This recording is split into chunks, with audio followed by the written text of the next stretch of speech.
Okay, main bearing shafts. Hold my little light here. Down in here, there's two lands. You can see this one in the distance. That's all the way to the right hand, excuse me, left hand side of the saw.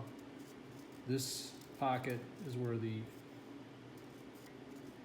left hand bearing sits. And then right above it is another little very slight ledge that makes a pocket for the seal. So bearing goes in first, seal goes in second.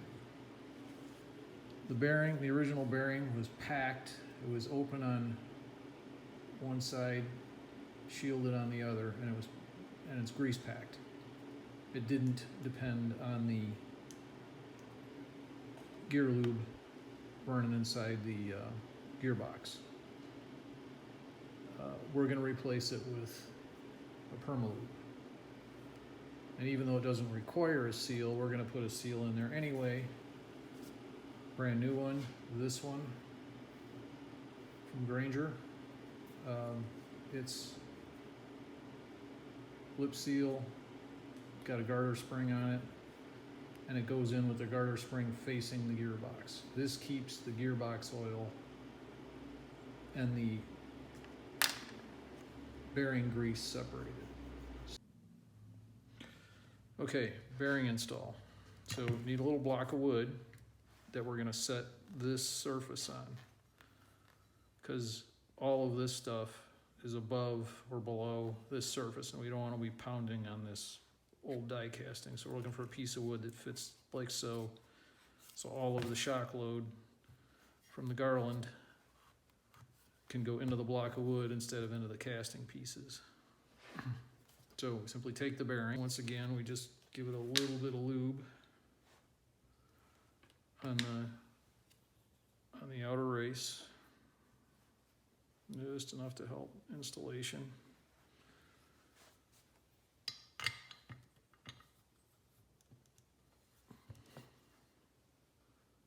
Drop it into the bearing pocket, and then get a big old socket.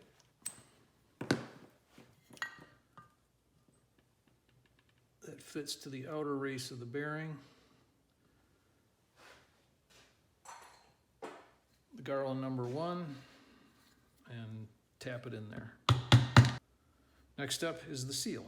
So turn it over, back over we go. And same drill, we take the seal. I'm going to lubricate the inside and the outside with a little bit of silicone grease, just as an assembly lube. And to be quite honest, in case my plan to run grease in this saw instead of gear lube doesn't work, I can always do a minor disassembly, clean out the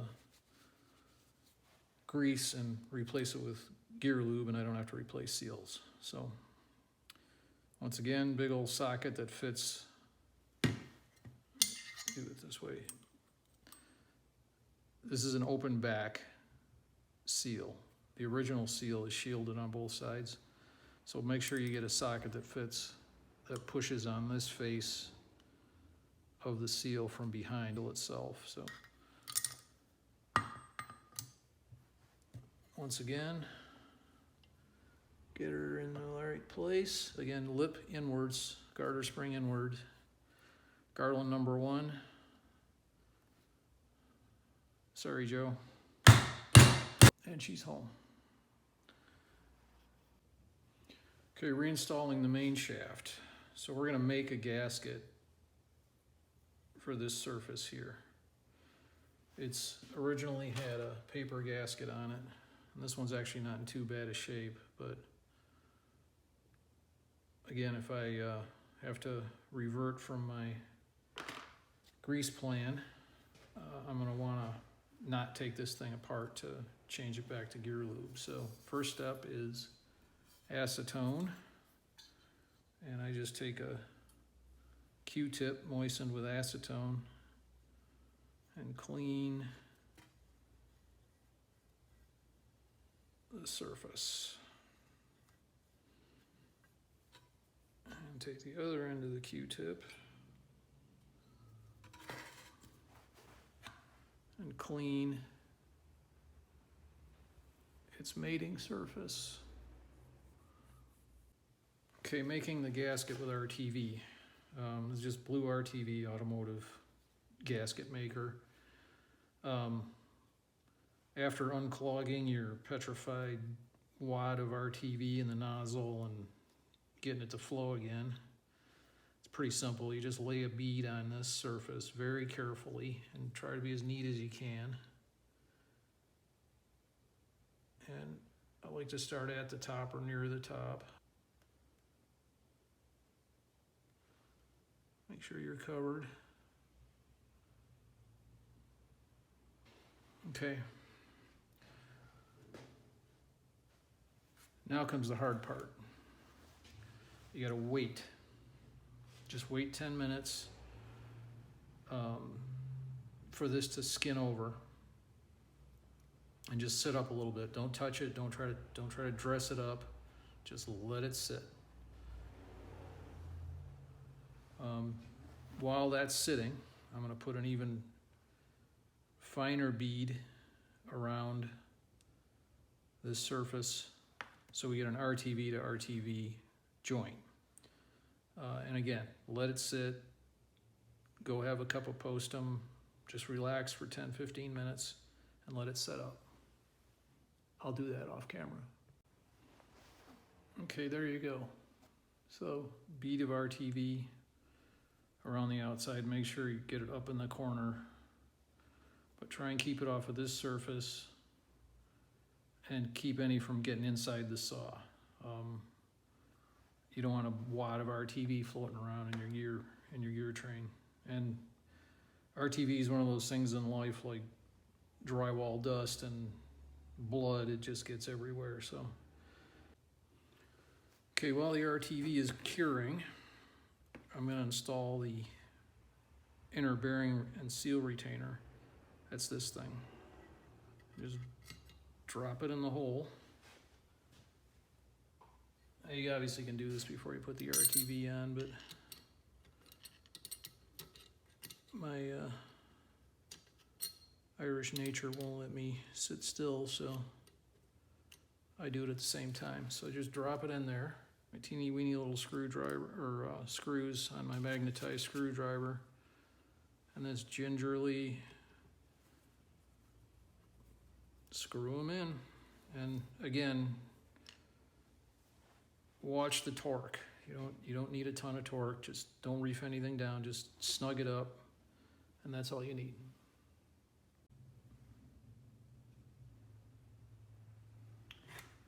And there's the inner bearing retainer. 4 screws just snug down, holds in the bearing and the seal. Now we're ready for the shaft. Okay, main shaft installation time. So this is one of the very gingerly operations that you need to do. There are 2 ways to do it. One is take this bearing retainer off, install the shaft by itself, and then finagle the bearing retainer back on. I'm going to do it with the bearing retainer already installed. As you can see, these holes are not symmetrical. They're not 60 degrees apart. There's 2 that are further away from each other than the others. So this plate has a certain orientation. Put a little silicone grease on the bearing race, on the seal race, and on the male part of the main shaft. Now I'm just going to gingerly guide it through the left-hand bearing. There, it's engaged. Sometimes a new bearing is just a little bit smaller than the old one, and the hairdryer trick works. You just warm up the outer bearing with the hairdryer. Okay, she's warmed up. Now, I'm not using the block of wood this time. I'm suspending this with my hand. This usually doesn't take very much force. I don't want to pound on this casting, so I'm actually suspending this with my hand. Garland number 1, and just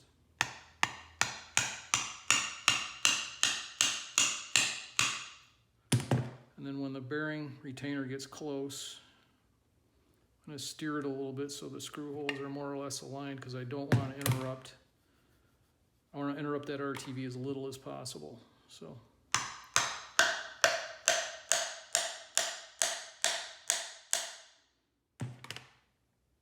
get there and stop. Okay. Now is the time to align the holes. I'm about a 1/4 inch away there, and before the RTV meets RTV, I'm going to start, just finger start the screws. And I went and dug through my hardware collection and found some stainless steel round head screws. Now the originals are pan head, but they were Phillips, and I can't bring myself to put a Phillips screw on one of these things. Besides, they're hard to clean out when they get all full of goo. Flatheads are nice and easy to clean out. And it's a round head instead of a pan head, so I didn't have pan heads, so I'm using round heads. If I ever come across pan heads, I will certainly swap these out. Okay, so all screws are started and more or less free running. Okay, now I'm just going to give it another little love tap to get it in just a little bit further. Garland number 1. Okay, now I'm going to draw it in with the screws. I'm just going to go around, run it to torque, run it to torque, run it to torque, run it to torque. When I say run it to torque, just till you feel the screw pulling the bearing retainer in. Run it to torque. And I'm just going to keep going around and around and around doing that until this thing's all the way seated. So I'll do that off camera. Okay, RTV looks like it's cured. It's starting to get stringy, not so sticky and messy. And one more time, thin casting. Go easy on the torque on this. You don't want to crack it. Little at a time, work it in, work it in, work it in. Very, very carefully. These are hard to replace. And there you have it. So here's our main shaft from the other side. As you can see, turns relatively easily. And now we're ready to put in the worm shaft. And one more admonition on doing the hairdryer trick. Do not use a heat gun on these bearings. The heat gun gets too hot, and if you got an open bearing like this, you'll just burn out whatever lube is in there. Or if you've got a perma-lube like this, you'll just melt the polymer. Hairdryer is all you need. Just the idea is just get a little warm so things expand a little bit, and then they go together much easier. We're not trying to roast marshmallows. We're just trying to get the metal to expand a little bit to make it easy to put things together. Step to putting the worm shaft back in is put the worm gear back in. But before the worm gear goes back in, the one and only thing I do to these things, this one's in fairly good shape, is I look at the ends of the worms. And as you can see, there's a little bit of gnarliness on there. I don't know if somebody dropped it when it was being built, or see, the camera will focus right where the chopstick is pointing.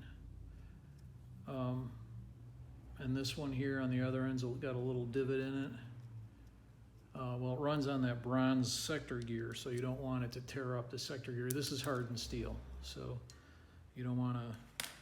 That'll just tear the bronze up, is all it'll do. So I just take my Dremel or some 100 grit sandpaper and just gently knock off the sharpness.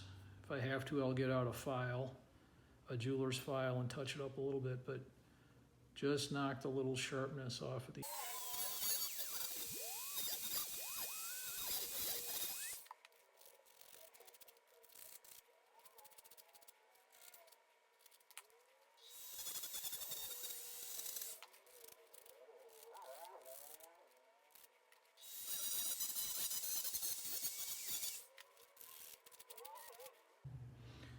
Okay, there it is. So a little bit of Dremel work, a little bit of sandpaper work. So there's 3 worms on this thing. You can see right here, there's 3 little lobes. Those are the tops of the worms. So, you can follow any one of them. And you can see that there's 3 worms wound on here. And when you're done, clean it. Clean, clean, clean. Get all the grit and sandpaper residue and everything off of it. Okay, to install the worm gear, I put on a fairly liberal helping of silicone grease, and I just grab it with the Utica needle nose. I removed the front bearing, and then this only goes in one way. You can see there's a long end and a short end. The splines are here at the long end. They go to the front of the saw. I just gingerly slide it in here and engage it on the sector gear, and then use the chopstick to align it, make sure it's aligned with the bearing in the middle of the saw. So if I turn it over, oops, I can see right down the barrel there that it's aligned. Take the worm shaft and a little bit of grease on that, and fisher through from the motor housing, find the gear, and then find the splines. And you do that by holding the gear still and turning the rotor. And it'll just find them. Now to get it the rest of the way in, again, garland number 1, just to seat the rotor into the rear bearing. And you can see it's going in because you can see the fan going through the vent holes. Okay, once the worm shaft is all the way in, you'll see the fan through the vent holes. Side, you'll see the worm gear, but it's not all the way down.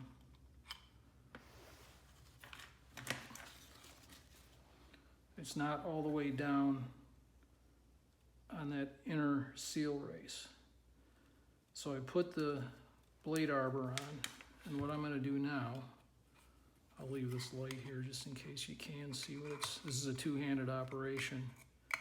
I'll leave that little light there. But what I'm going to do is I'm going to turn the rotor with one hand, turn the blade arbor with the other, and as you can see when I turn the blade arbor, the worm gear is going forwards and backwards.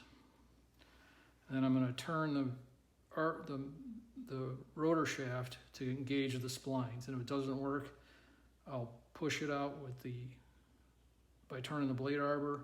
I'll index the gear a little bit, and then I'll finagle it, and then I'll turn it back in, and then I'll turn it back out and finagle it, and then pretty soon when I turn the rotor, it'll pick up a spline and it'll screw itself on just like a screw. So here we go.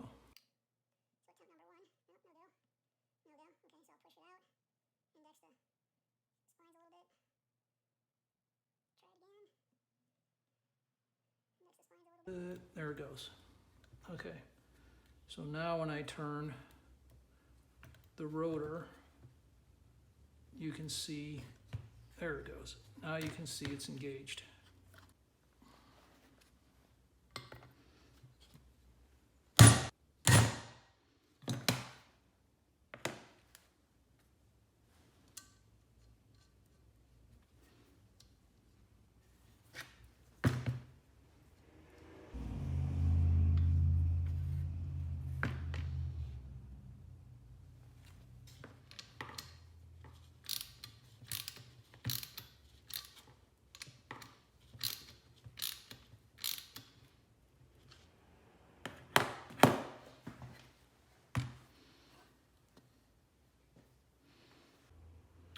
Okay, gasket making adventure number 2.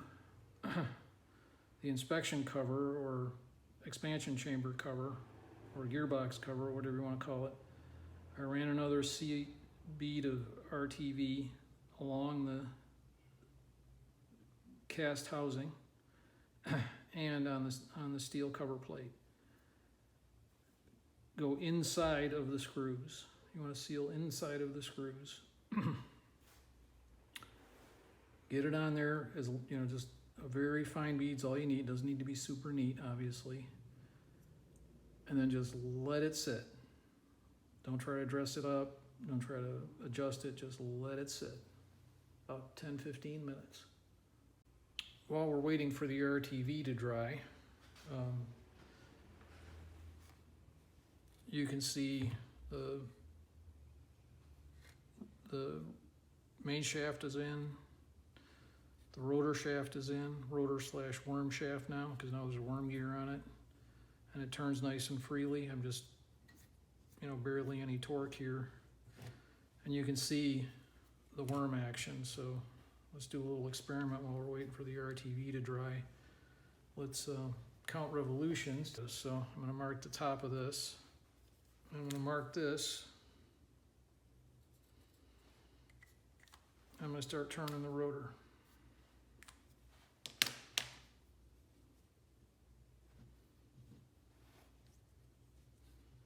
1, 2, 3, I'm counting rotor rotations. 4, 5, right about there, so 5.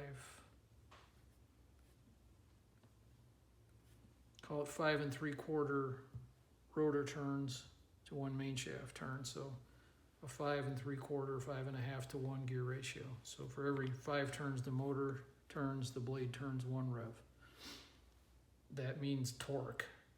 And if you ever operated one of these old guys, it's a, if you just used to a normal like 20 volt or even 110 volt, you know, little handheld circular saw, and you fire up one of these babies, it's a life-changing experience. So okay, it's been about 12 minutes, so now it's time to take the gearbox cover and gingerly place it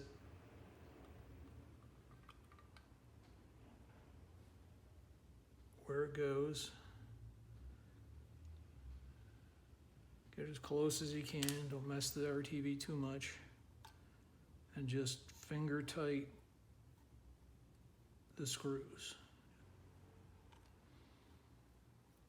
And just make sure all the screws are running. That's it, okay. There's 0 torque on these things, they're just free running in their holes. Gravity's the only thing holding that thing on there. Don't push it down or smush it down, just let it sit. Okay, been 15 minutes. So now I'm just gonna run these screws down. Now that they're down, just go crisscross and just seat them. Work you need. Beauty part about RTV is it'll do the rest.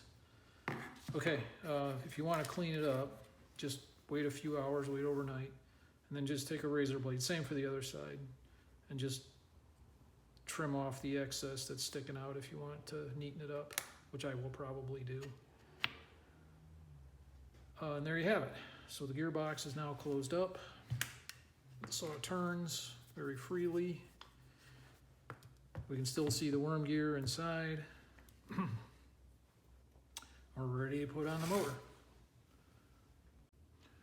Okay, motor housing install. So rear bearing, just again a little bit of silicone grease on the outer race just to make things move smoothly. And again, you might need to use the hairdryer trick to warm up the aluminum bearing housing. which I will do now. So again, just warm it up, don't cook it.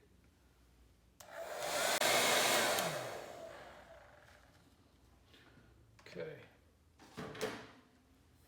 Nice and toasty. All right, now you have to guide the rear bearing into that bearing pocket way down in there. It's not hard. And then engage the pilot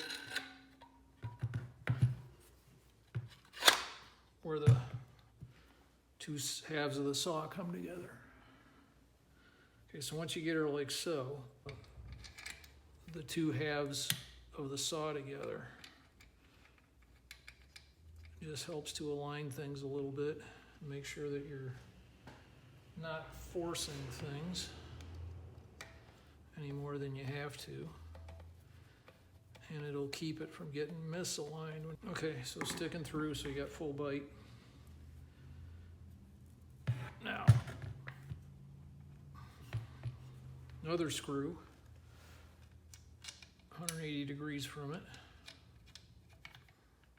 So we're diagonally pinching the saw together.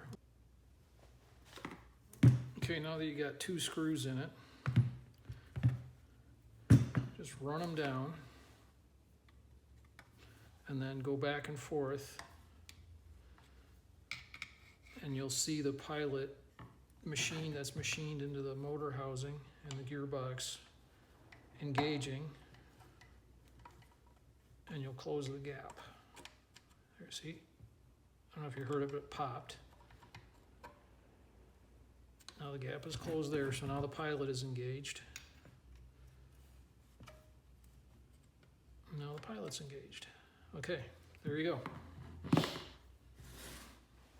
It's all in one piece. Okay, now that we're in one piece, before you put the brushes in, which is the next thing I gotta do, actually next thing I gotta do is make an insulator for this brush holder. You wanna make sure that everything's turning. So again, you got a 5-to-1 gear ratio going that way, so that means you got a 1-to-5 going that way. So it's a lot harder to turn the blade arbor than it is to turn the motor, like I was doing with my hand. So what you do is I just stick my old burned up blade on it, and let's see if I can give you a close up on that. So if you can see it in there, I'm turning the blade, and you can see the commutator turning. That's good. It means we're not hitting the brush holders. Everything still turns freely. All good. Okay, now it's time to tune the position of the brush holders. So typically what you want is a 1/2 inch from the brass, not the insulator, but the brass to the aluminum. So I'm just going to take a little 6-inch rule here and measure it. And it looks like I'm about a 1/16 shy. So I'm just going to take a little cheapy 10mm socket, Garland number 1, and just tap in it. Just give it a couple little love taps. And go back and measure it. That moved about a 32nd.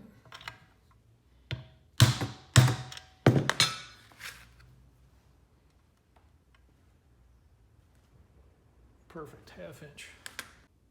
Now that the brush holders are in place and tuned, I'm just going to tighten replace and tighten the little set screws. Okay, I found a solution for the brush cap missing. I just took the brass brush cap and just buzzed a slot in it with my Dremel so I can turn it with a screwdriver. Then I found these furniture plugs, nylon furniture plugs in the hardware collection, and I just cut the bottom off it with my Dremel, and it just so happens it fits in there just perfectly. So there we are. I might come up with something more permanent later on.